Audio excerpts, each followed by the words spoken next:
Welcome everybody to Raising Multilinguals Live. My name is Tetsu Young from Ask Tetsu. Hello, hello, hello. Hello. Hello, sorry to speak over you, Tetsu. Hello, I'm Rita Rosenbach from multilingualparenting.com. Welcome to today's session. Welcome everyone. My name is Ute Limacher-Riebold and I'm from Ute's International Lounge. And I'm very pleased to have two guests today, two interviewees. Dr. Francesca La Morgia.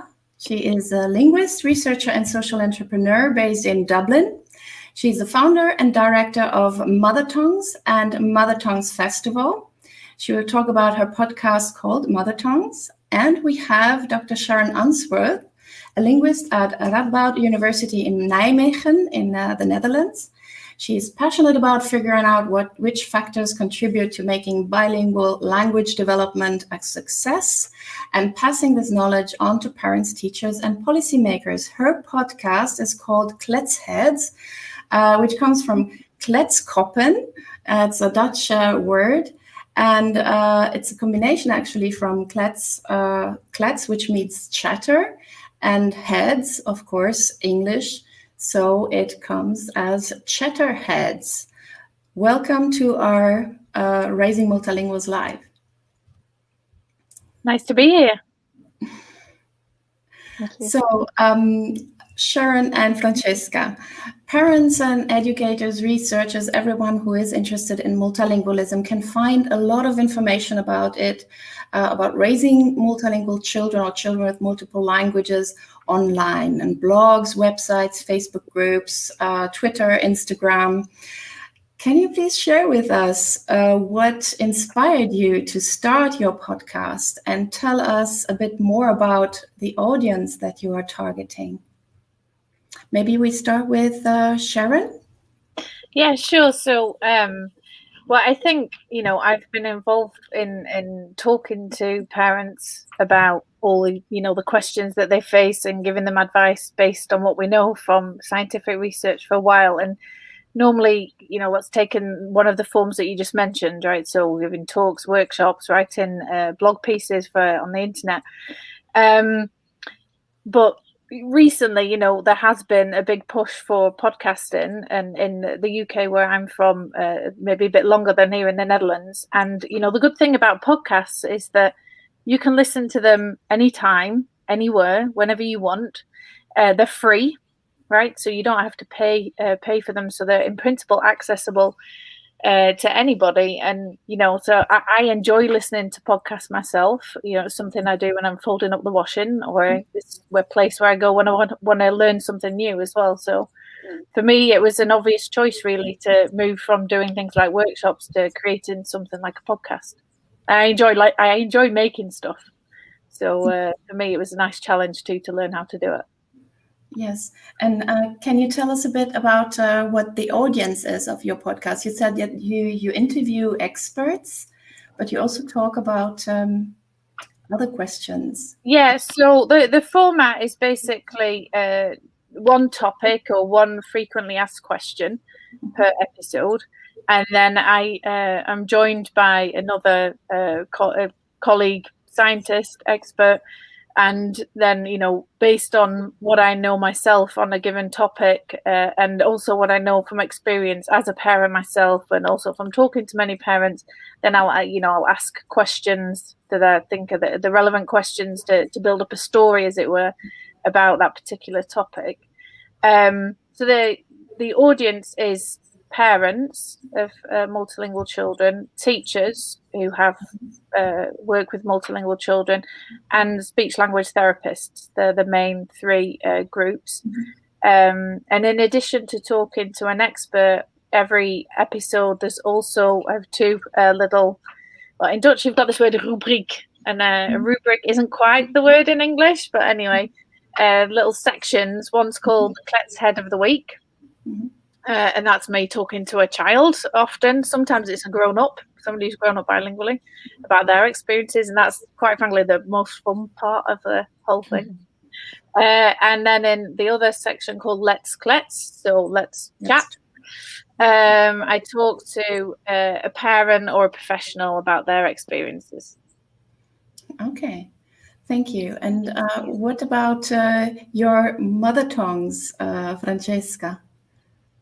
What made you the experience? Yes, it started off quite in a different way. It was a lockdown baby, I suppose. Really, the week that the schools closed, I was going to be in a school delivering a workshop for children, actually, and it was a very multilingual classroom, and we're going to be showcasing ways to promote multilingualism and promote the home languages in the classroom. And of course, just by having a conversation with someone who works on television, on the children's television here, which is called RTE, she suggested to come and film the session for the television. And that session never happened. And the conversation morphed into how can we continue to promote multilingualism through a national channel, and in a way that, of course, now at the time the schools were closing, everybody was really spending a lot of time at home, and we decided to start the podcast. And it was in collaboration, it still is in collaboration with RTE Junior, which is the children's TV, but also learning and resource development. And what's good, as Sharon was saying, in that is that not only it's national, but it's also free to everybody. And because we couldn't interview people, we couldn't go visit them, we had to think of a different way of approaching the plan for the podcast. And together with Nikki Coughlin, who developed the idea with me, we decided that we would get the families to decide and the children to decide what they wanted to talk about. So in each episode, we ask a family with a child between the ages of 6 and 10, 11, to talk about their own language in as many ways as possible, whether that's just telling us facts about the language, or riddles, or playing language games, or even reading a story in their mother tongue. And this way, we've been collaborating with families ever since, and the podcast is still going. Okay, and so I understand that the audience is similar to Sharon's, or would you say it's mainly families, or also teachers and speech therapists? See, initially, maybe we thought initially that it would be a resource for children, because it's really a channel that is for children. But at the same time, it's something that any teacher can use to discuss language, to use it in any form as a way to reflect on how different cultures celebrate different things. So every now and again, we might have an episode around Christmas or New Year, on festivals. And so it is a very useful learning resource. And in fact, it sits under their learning resources. And it's been this way since the start. So it's meant to be a resource for anybody who works with children and for children. Okay, which leads us to the next question that is actually related to the topics that you chose. What kind of topics have you covered so far? Or when you say that it is aimed for families and also for educators, then it can be used also maybe even in classrooms to show, listen to this child or this family who is talking in German, in Romanian, in all kind of languages, and maybe get inspired. Either the child or even the teacher, I might say. I have listened to some of them, and I said, well, you could use this in the classroom, just to talk about that language and that culture and maybe that game that they are talking about. Can you quickly give us an overview over the topics that you have covered so far? So each episode is a different language. and it visits a different family if you like, and we have about 21 up until now. And we give children and families a list of potential topics. And we say, well, you can start off by telling us who you are and what language you speak, teach us some of your language, and then go into your favorite thing to do. And that's when the real creativity comes about. So we don't tell people what we want in the podcast. We ask families to really talk freely as they would normally when they're interacting with their child. And then obviously the edited product is flawless, but we receive really, really interesting content all the time. So it's very much child-led and family-led. May I ask whether you do subtitles to these languages? How do you kind of solve that conundrum? Mm-hmm. We don't. It's very much English. Like English would be the dominant language, but if a child is reading a story, they might tell us what the story is about and maybe read one line in one language and one in the other. Some other times the language comes in, but it's through a song. So it just makes it like an interesting thing to listen to, even if you can't understand it. Mm-hmm. Great. And may I ask the same question to Sharon? What kind of topics you have covered so far? You said, yes, it's the target group are also professionals, and you are inviting experts to talk about topics that are important to know for families and for practitioners who work with or live with children or families who are multilingual. Yeah, so I mean, so there are two editions, right, of the podcast. There's the Dutch one, which is now in its second season. So that started in October 2019, and then a year later I started an English version as well. That's aimed more at an international audience, but so that combines, you know, what's going on in the Netherlands with also what's going on elsewhere. So the first season of the Dutch one and also now of the English one is really, each episode focuses on, say, a frequently asked question. So we've had episodes in the English edition on family language planning. That was with Ewan Crisfield. We've had one on how do you know if a multilingual child has got a language delay. So that's both important for parents, but also for speech language therapists to, you know a bit more about multilingual language development. I've had one about whether mixing languages is a cause for concern. That's one of the most frequently asked questions by parents, of course.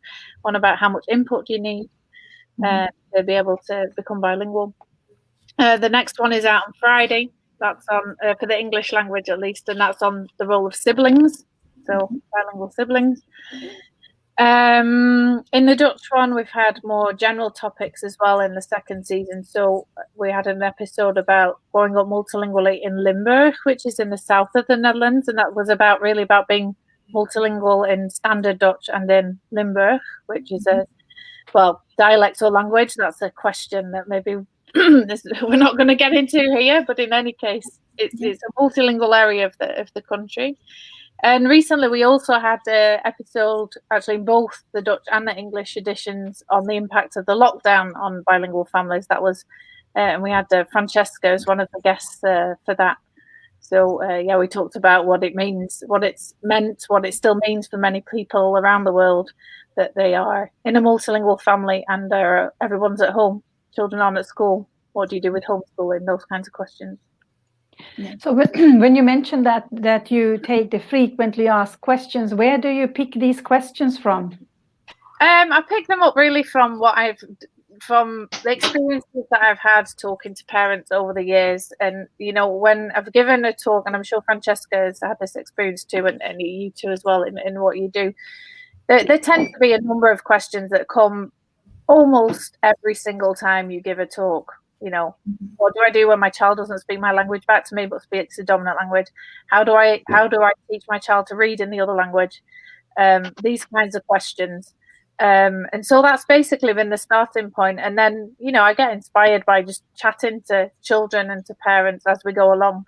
So that's one side. And then, I also know from being a researcher what people are doing research on right now and what the latest insights are. So I kind of, go from that side as well. So that's maybe back to front. I'm trying to come up with a question based on what I know is going on in research. But it's usually quite easy to make the two fit. Yes, I have a question now about this to both of you, because I listened to some of your podcasts, not to all of them, but to most of them. And I had the impression that you said who the target audience is, but are you focusing on the first years where the children are acquiring and learning the languages? Up to what age group would you say you target your audience? Is this, let's say, from 0 to 12 years old, or is it beyond 12 years?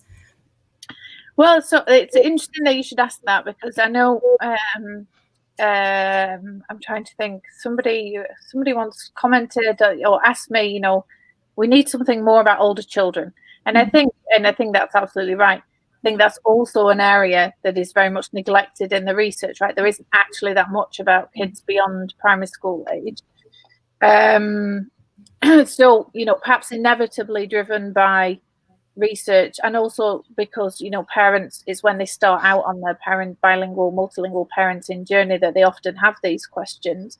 Then the focus has, I think, more or less been on, say, primary school age. We have had I'm trying to think, I sometimes get confused about which version, whether it was the Dutch or the English that I did something in.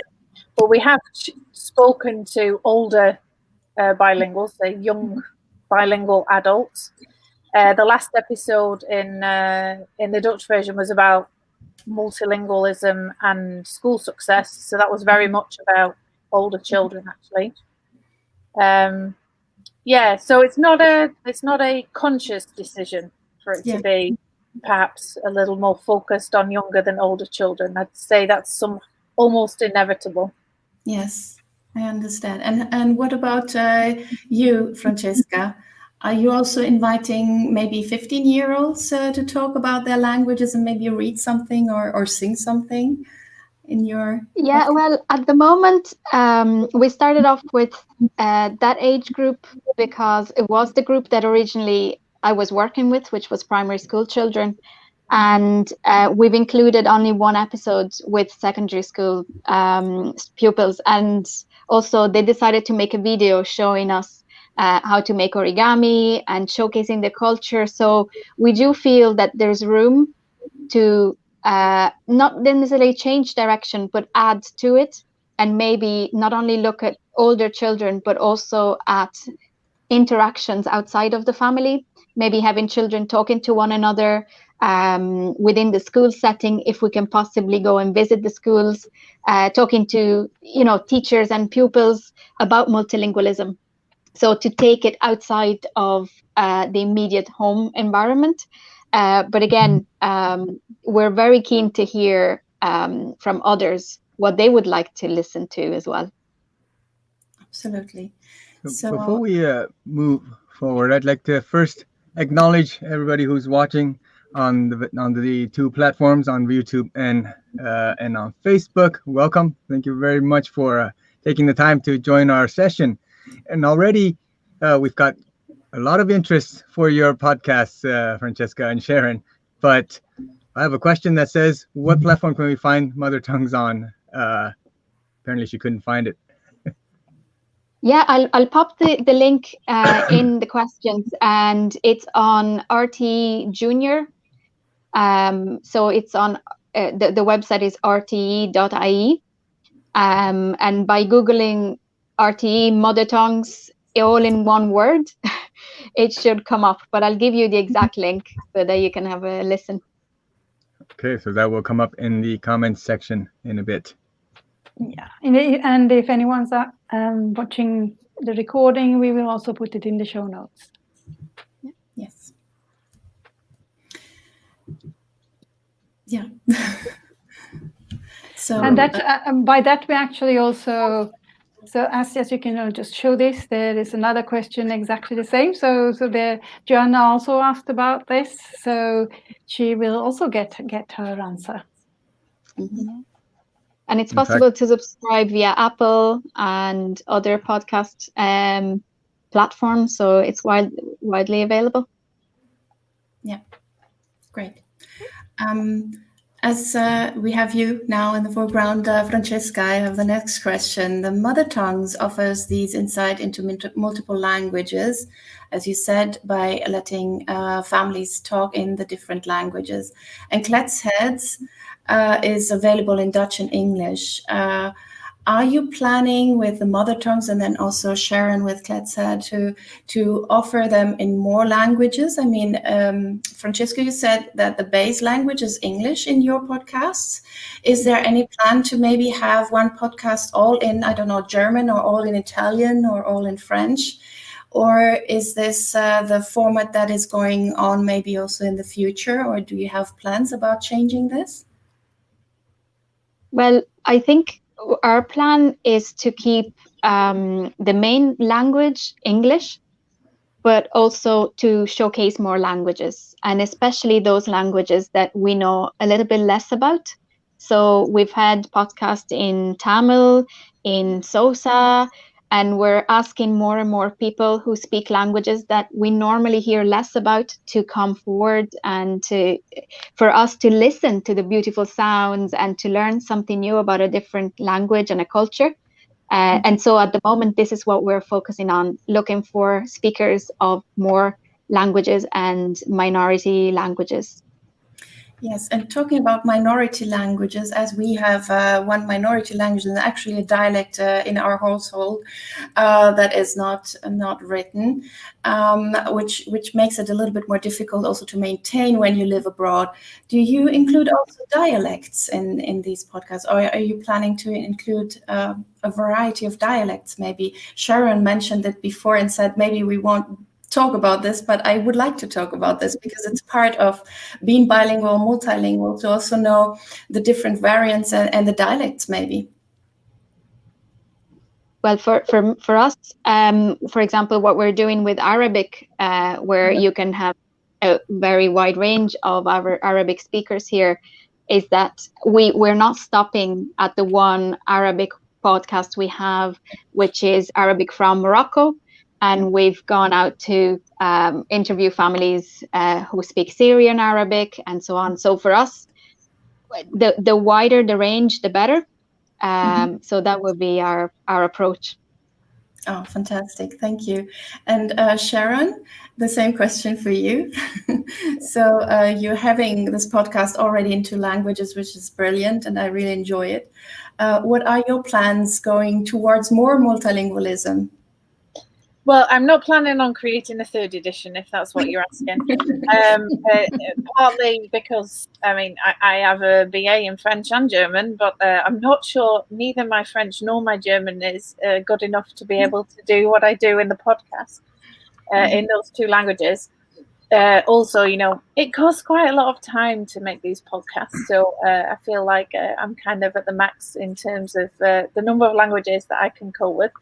But you know, we're very much taking the same approach as Francesca mentioned, in that, you know, we're trying to showcase different languages. So in the 2 sections of the podcast that I mentioned, the Let's Klets, where I talk to a parent or a professional about their experiences, or the Kletshead of the week, where we talk to a child, and very much trying to get a range of different languages and not just the usual suspects. I'd say that's been more successful so far in the Dutch edition.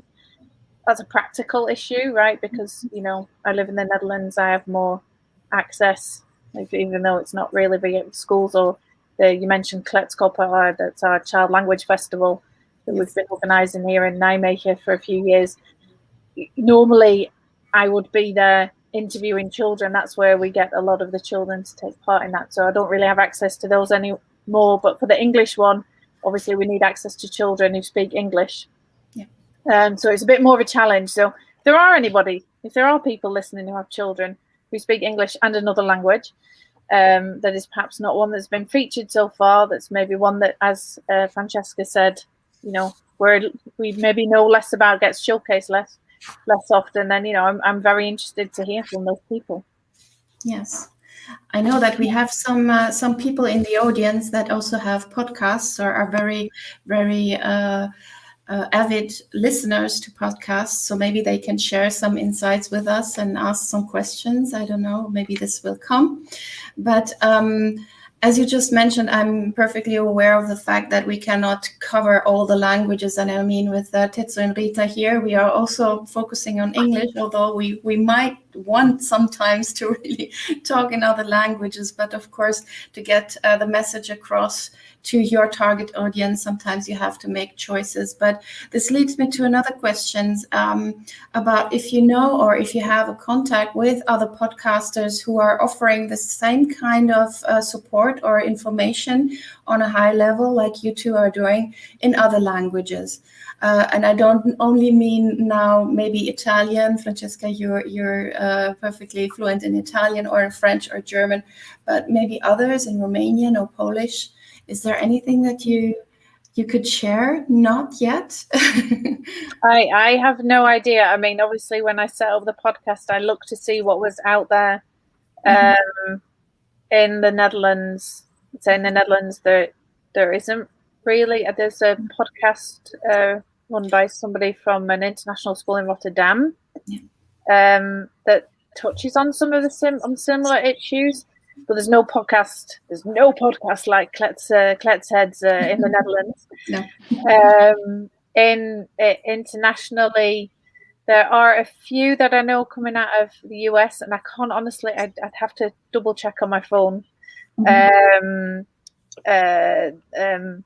Which may be more Hispanic oriented, but they're all in English. So yeah. So I don't really. I don't really know. Yes. And you, Claudia? Francesca? No, I'm thinking in terms of podcasts where children talk freely about their languages in conversation with their parents. I wouldn't know of anything like that. And in Italy, I wouldn't either. But I think it was during the lockdown that I started to listen more to podcasts as I was doing my usual repetitive routines. And I came across an interesting one from Australia where lots of different people were talking about language and from a more formal point of view, but also from their lived experiences. And these were children and adults, but it seemed to be like interviews rather than content that was naturally created. But I'm sure there's a little bit out there that I haven't explored yet that would be interesting to see. But yeah, I don't know about Italy. No. There's a podcast coming out of the Bilingualism Matters group called Such Talk Much something. I can't remember. Sorry, I should have looked that up. But that's interviews with experts from various universities. It's quite I think quite academic. Yeah, I know that it's quite academic. Heather mentions here in the comments that she's heard about the German language one. So we might, what we can do afterwards is try to look these up and put them in the comments. Yes, I think who she's meaning is Die Linguistin. She lives, it's Bettina Gruber, and she lives in Austria. Yeah. And she does a podcast and has also a YouTube channel that she started, having the two kind of outcomes of her interviews. There you go. Yes, exactly. There it is. We're all very connected. I mean, in the podcast world, just like what we do, I think we all know each other and we collaborate and we support each other. Exactly. So. Yes. And she interviewed me on her German one. So if you want to listen to me in German, you can go there. And Heather says that's precisely the one. Yes. Yeah, So- but Heather also says that she hosts a podcast where she interviews multilingual people and parents called The Future is Bilingual. Good, Yes. great, thank you, Heather. And Great, thanks for sharing. yes, and Heather is focusing more on Polish families, so it's very interesting maybe to have a listen. Well, Heather's actually moving to Ottawa, and she's trying to get her kids to speak French, Canadian French, and so she's very active in the world of raising multilingual children in that sense. Great, Yes. and here we have the proper name for Bilinguals Matters podcast, Much Language Such Talk. Yes. Yeah. Thank It's you. good. Yeah. And Joanna Thank- also mentioned it. Yes. Thank you. So what you mentioned before, and I listened to this podcast that you two did together, and I invite everyone to just listen to it because it's also one of the topics that we are going to talk about in a few sessions. I'm not going to talk to go into detail about this, about the lockdown, talking about lockdown and how the children then actually maintain or maybe built on their home languages, which was a welcome effect for many multilingual families living abroad. But I wonder, now that you have collaborated for one session of your podcast, are you planning to do other kind of collaborations and maybe have even a platform of podcasts about multilingualism? We haven't spoken about it, have we, Francesca? I think, I don't know, I'm going to speak for myself now. I think I'd be more than happy to have Francesca back on the podcast, and more than happy to work with her again. I think it's probably more a question of how many different projects have we got going on and how many can we cope with. We have spoken a bit about, because we're both, you mentioned Francesca's Mother Tongues Festival. And we have this Child Language Festival, which is like a science festival about language for children. So there's overlap there too. I think I would be hopeful that when the world reopens, maybe we can have some real life collaboration. But I don't know what Francesca thinks about that. I feel very much the same, Sharon. But also in terms of us looking into the future together with RTE, we reached a point where we really would like to consult with other experts to hear, and I will be going straight to Sharon to ask her, where can we take the podcast next? What children could we involve, and how can we make it more engaging? And my feeling is that Sharon not only has become an expert yet again in another thing, but she has a real passion for it. So it's really always refreshing to speak to Sharon about any project, really. Yeah, Yeah, that's we're looking forward to this. I would like to share a question from Trish, who lives here in the Netherlands as well. How do you go about reaching families and increase your audience? I work at an international school and try to encourage parents to tune into podcasts about maintaining home languages. Can you share about that, both of you? Maybe we start with Francesca, as you are in the foreground. Sure. I mean, at the moment, because the schools were closed for a long period of time, one thing that was happening for us was that the podcast was part of a learning resource that the RTE production put together, as well as daily homeschooling. So on Irish television, there were lessons every morning and every afternoon for children. So that resource was really out there for teachers to use and for parents to use. But I also teach in university. My students are primary school teachers. So I'm sharing those with them. So then when they go on placement or when they will be starting their career, they know this is a resource that they have access to. But definitely it's something that through social media and through the radio, we're lucky in that we're on the most visible platform in the country. Otherwise, it would be quite challenging for us to reach so many people. Mm-hmm. And what about you, Sharon?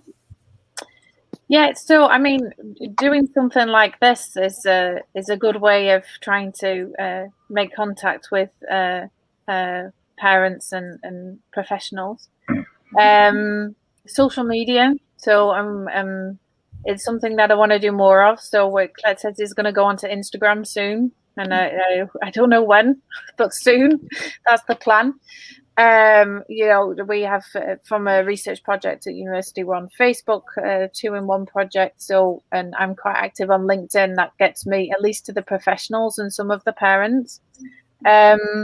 We know also by trying to, in various professional magazines, there've been reviews of Kletsheads, and trying to just be out there, I suppose. And mention it whenever you can without getting too irritating that you're always talking about your podcast. But if anybody's got any tips, so Trish, if you've got any tips, I'd be more than happy to hear them. So one thing that I am thinking of doing is, for example, making flyers for us to send to all the midwives centres in the cities where there are lots of international families, with just showing that we have an episode about planning a bilingual family, a multilingual family. That's been put in the fridge for now because not many people are going out. So things like that. Really thinking about where the people are that I want to reach. Yes, and maybe also on what platforms they are. I just was thinking of, my children are always on Spotify, I'm as well. So finding the podcasts on different platforms and different ways to access them, not only through Anchor or wherever it is. Actually, that leads me to the question, where can we find your podcast if not on your website? Yeah, when we're out and about, where can we find them? You should be able to find Kletsheads anywhere. So it's on Spotify, it's on Google. All the main podcast apps. So you should be able to find it. You just need to make sure that you click on the green version is English and the blue version is Dutch, or subscribe to both if you're bilingual. The content is similar. Some is similar, but it's not. It's by no means identical. Yeah. So you can find it anywhere.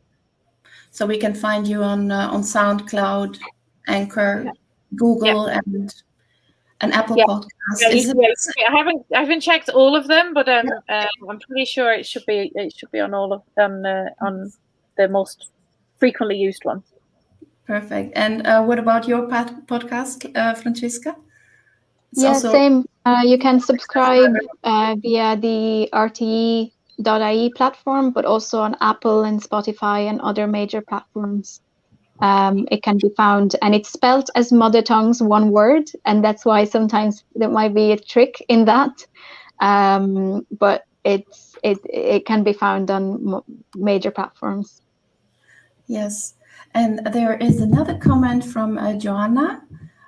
She's saying the Language Revolution podcast also has episodes on language, multilingualism, etc. So we are making a list now. I think we might add a list somewhere on the most listened podcasts about multilingualism or raising children with multiple languages.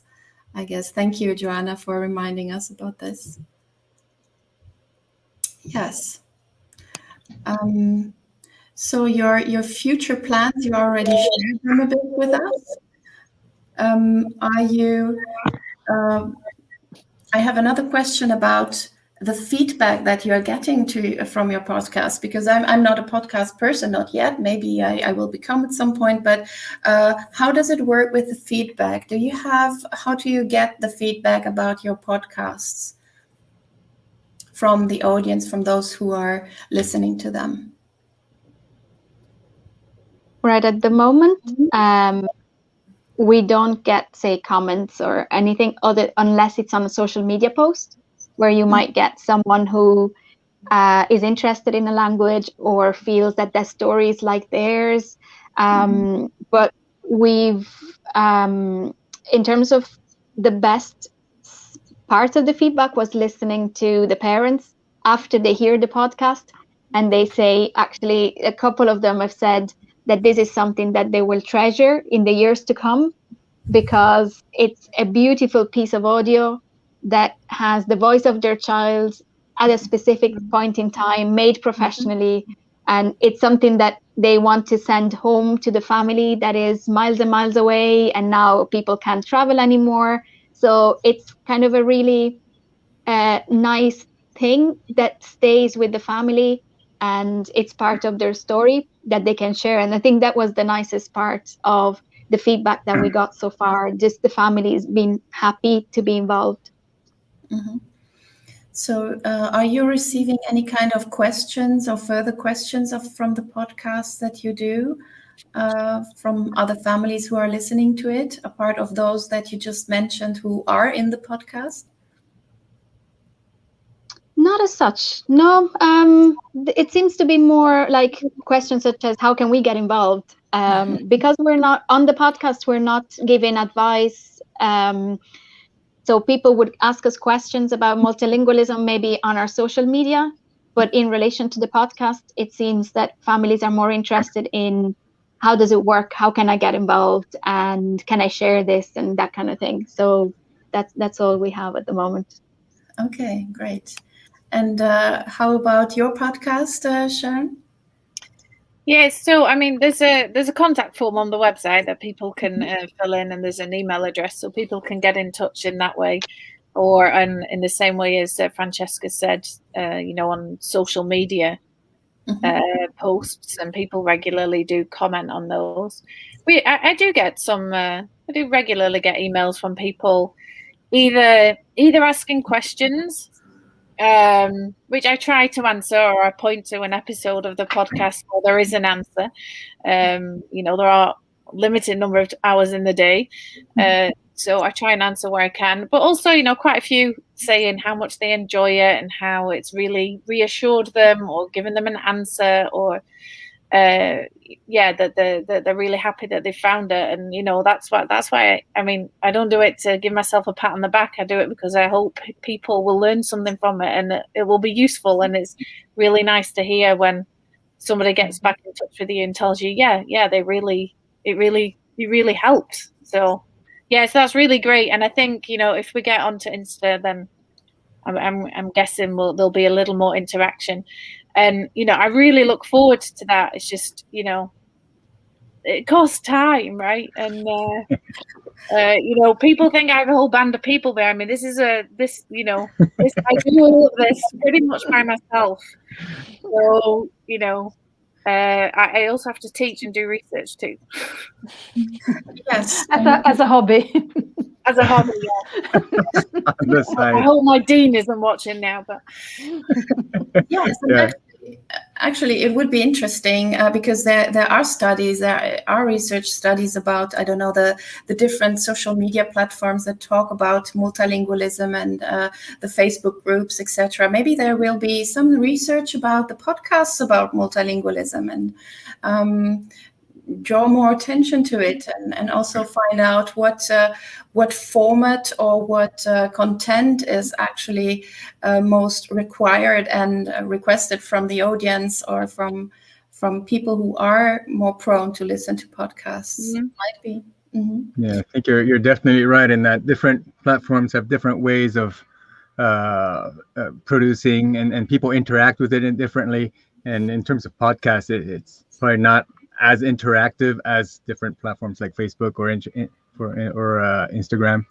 Us too. We didn't just go out and spread ourselves really thin. We started off with just the Facebook, then we added YouTube, and then we recently added Instagram and Twitter. We sort of grew it as we built our routine. So good for you. You started off with a good podcast, and I do see that you're gonna start to stretch out the feelers pretty soon, right? Mm-hmm. You'll see it's a different crowd, and it's a different vibe, and it's all fun. It's all lots of fun. Yes, absolutely. I got to know you when you were doing Sharon, when you were doing interviews. So I think the podcast for you was a natural consequence of what you were already doing. And I think also for Francesca, I know that you have what Trish mentions here. I just share this. Mother Tongues Ireland has also produced a lovely language workbook. I have it over there. I don't get up now and take it, for children, and they have it. And I think you were a little bit referring to it when you were explaining what the families are talking about during the podcasts, right? I was reminded of the structure of this workbook, where they get to talk about their language, their culture, what they're interested in, the games, the songs, and everything that they like about their heritage culture and language. Yeah, thanks, Trish, for the comment. It's good to know that it's being used outside of our small island as well. And again, to me, what would be really interesting also in terms of feedback is if there are teachers out there who can see this podcast as a good learning resource, just to really understand how can we make it better so that it suits a range of contexts and it really can be used. What else can be done from our point of view? I would be very happy to hear either here in the comments or just in an email if people have suggestions. Yes, and I think this kind of combination of a podcast and a workbook is a nice combination that you can also use in the classroom, right? If you give this workbook to the children and you invite them to share about their culture and you let them listen to different children who did this in your podcast, it is very inclusive or inviting to all the children in the classroom that might have everyone a different home language or family language. Mm-hmm. Great. And we have another comment from Joanna here, that there are 2 more podcasts which are no longer creating new episodes, but they are still online. Bilingual Avenue from Mariana Dubosc and Bilingual Kids Rock by Olena Centeno, which I think we both know, Ote, because we've been interviewed for both of them, I think, both of us.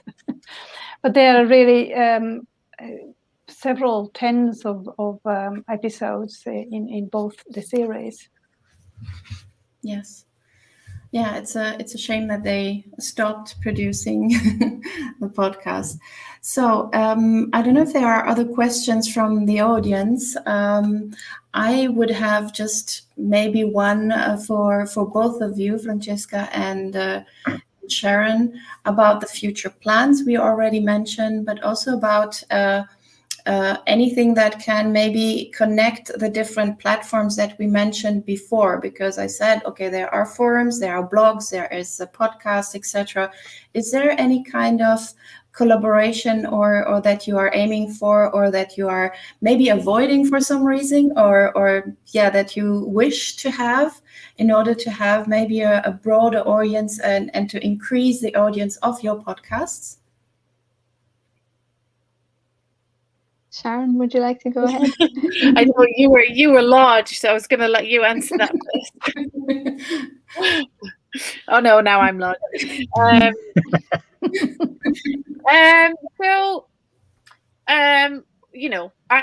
am never short of ideas. That's not the problem. I'm usually short of time, and to have, I'm lucky to work with some very interesting and inspiring people, especially when it comes to the Kletsheads, the Child Language Festival that I mentioned. And so we're busy doing things with that, which kind of is not directly related to the podcast, but it's kind of in line with what Francesca was just talking about, and what you were talking about, matching the content to activities in the class. But that's more from we had an episode actually of Kletsheads about where Kletsheads Read Aloud was the name, which was created for the Drongo Language Festival here in the Netherlands, and that was similar kind of thing with children reading, talking about learning to read in 2 languages and then reading in the non-Dutch language. So that could be used in classrooms, and we've created animations actually as well that can be used about bilingualism for classrooms. So, we're dabbling in various in different, I don't know, platforms the right way, but different media. And for me, it's really important to have that the science part there, right? Mm-hmm. That is, I joked that podcasting is my main occupation and everything else is I do the research and teaching on the side. It's not really like that, it's the other way around. So for me, it is really important that the science element is there, but I do think it's also really important as scientists or as a university that we are out there and we do make a link with, like say the real world. It's not like we don't live in the real world in a university, but there are steps that need to be taken to create some of to translate some of the things that we know from science into something that is relevant or useful for either teachers or for parents. I do think that's an important part of what we do, and to do that you do need to use the platforms that are used by the people you want to reach, right? So in that sense, podcasting, more social media, I think the universities are finally waking up to that. But things change really slowly. I don't as I said, most of the plans we have are from the Kletsheads, from the Child Language Festival, and from the podcast. I do intend to do more with social media because I do think it is a way to reach a different audience. LinkedIn is great, but you reach a certain audience on LinkedIn, and there are many people who aren't on there. Yeah, so don't know if that really answered your question. Yes, absolutely. Yeah, absolutely. Thank you. And Francesca? Yeah, and I'd like to echo what Sharon is saying as well in terms of our mission, not only as mother tongues, but also as an academic. It's to share knowledge, but in a lot of cases also we're trying to even raise awareness of issues that we seem to be very, very familiar with. And for us, it's second nature to talk about certain things. But for me, to be able to talk about these things on a national platform was the biggest success, because very often we collaborate with academics on the other side of the world and we speak kind of the same language.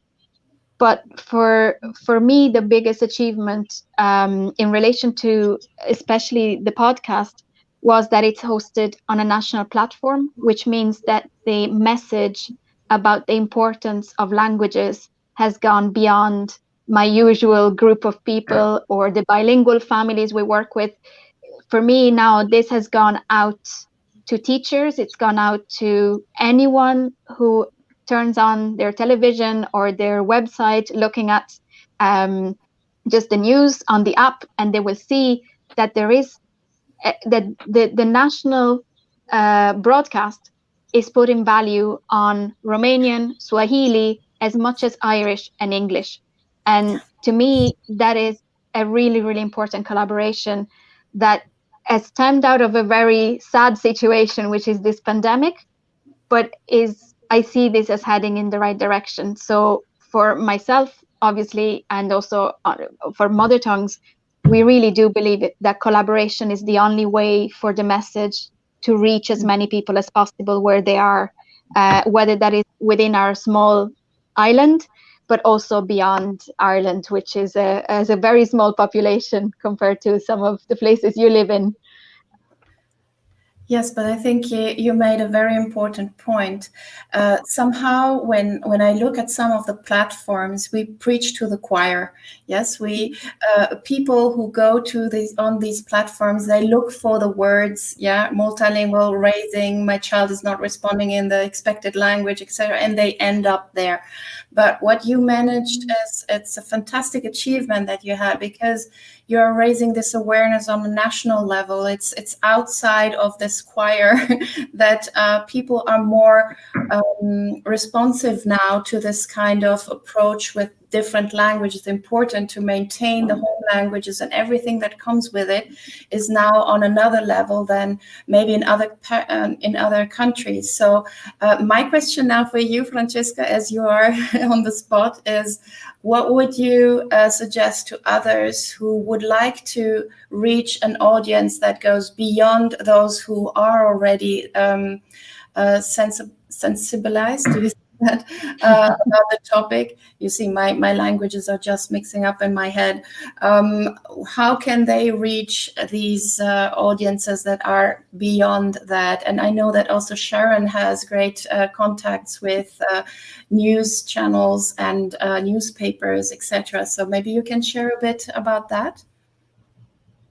I have to say, in my own experience, I felt really lucky that not only we were approached by the national broadcast, but also that Nikki Coughlin, who was working already on developing podcasts for children, was extremely open-minded. It was already ready for this. So there was no need to explain why this is important. He knew that this was worthwhile. And so it's been a very easy collaboration. If I had to go out myself and look for this opportunity myself with RTE Junior, it would have taken me longer. But I think it's worth, for someone who's trying out for the first time, it's worth talking to people who have an influence on the broader society, whether that is your national newspaper, whether that is a platform like radio or television or podcast. And even if they're not producing it for you, they might be a good channel to promote the message. And I think it's really, really important that there's a buy-in from someone who reflects the society and is respected in society, because the message we're trying to send out is not an academic message, it's a social message, it's a human rights message as well. Exactly, it's where I wanted to go. Thank you. And Sharon, would you second Francesca with that? Yeah, absolutely. I think you need to use various channels, right? So you mentioned the press, the national press, and it is good. It is important to get the message out there, and it's good that there seems to be more attention here in the Netherlands for multilingualism, and hopefully more for different kinds of multilingualism, not just speaking English. And so that's good, but news is there one day and gone the next, right? I mean, I suppose, when I was growing up, it was like today's newspaper is tomorrow's chip paper, right? But I don't think anybody wraps up the chips in the newspaper anyway, and many people don't read newspapers on paper. But the idea, that I think you can't only do that. You also have to, I think, really be. If you really want to make a change, I think you need to be involved with people. You don't need to go big. Don't need to get everybody. It's about making change with individuals, right? And that's why when people email me to say that the podcast has really helped them, then I know, okay, on an individual level, that's done something. And I think that's also something we're trying to do now with the Kletsheads, is that we are going out and working in different areas of the country, not just in the Netherlands, targeting different groups, for example, multilingual children in The Hague. This is about science communication, and it's about reaching groups of people who maybe don't necessarily would naturally or automatically come into contact with certain kinds of knowledge for whatever reason that might be. But we can't just walk in there and just say, hey, we know all this stuff. We have to go and find people who we can work with, who work with groups that you want to reach out, and also have people from the people who we seem to be talking, you're talking about, they need to be involved in what we're doing, right? It's a group thing, right? And I know Francesca, is also sees it, I think, in that way. It's a collaborative process, right? If you want to change something, you need to collaborate. It can't be, hey, we scientists know all this stuff and you need to know it. I mean, yeah, people only want to know it if they think it's gonna help them in some way, right? And that makes total sense to me. Yeah, it's a bit l'unione fa la forza in Italian, or together we are stronger. But it's also to do with a ripple effect, in which I believe strongly that you start somewhere and then it's going to build naturally and organically. Yes, Tetsu, how are we with the time? Well, it's good that you mentioned. As much as we want to continue forever, it is at the top of the hour here in near Montreal, and probably the same thing over there across the pond. So we have to start thinking about wrapping up. Let me once again acknowledge everybody who has stuck with us to the end. Thank you for watching on both our channels on YouTube and on Facebook. And we do have just a few comments there. We won't be putting them all up, but Joanna says Instagram presence helps a lot. So that was a topic that we were mentioning earlier on the various platforms. And I agree. Once we got on Instagram, we did grow quite a bit also. And Chiara asks that after the session, if we can list up the various podcasts that we mentioned today. So definitely we'll try to do that.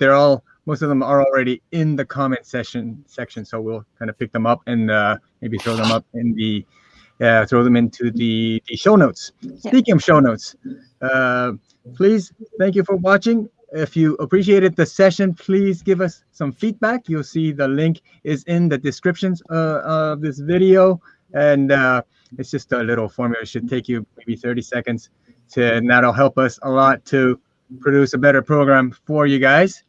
And so we should think about our next session. Last session we had parents, right? Traveling parents, and this session we had podcasters, and we're gonna go back into a little more of a academic bent, I guess. Before we do that, please first thank our two guests today. Thank you so much for this very inspiring and fantastic interview, that you shared all your insights about podcasting and the different topics and the future plans, etc., that you are doing with your podcast Kletsheads and Mother Tongues. Sharon and Francescas, thank you very, very much for joining us today. We're very thankful for all. Thank you. Thank you so much for your expertise. Yes. And Rita, did you have something also? No, I just wanted to stop you so Okay. Uta could say what she wanted to say. Thank you. Absolutely. That was a good way to. Okay, let me segue into the little here. This should be for Rita.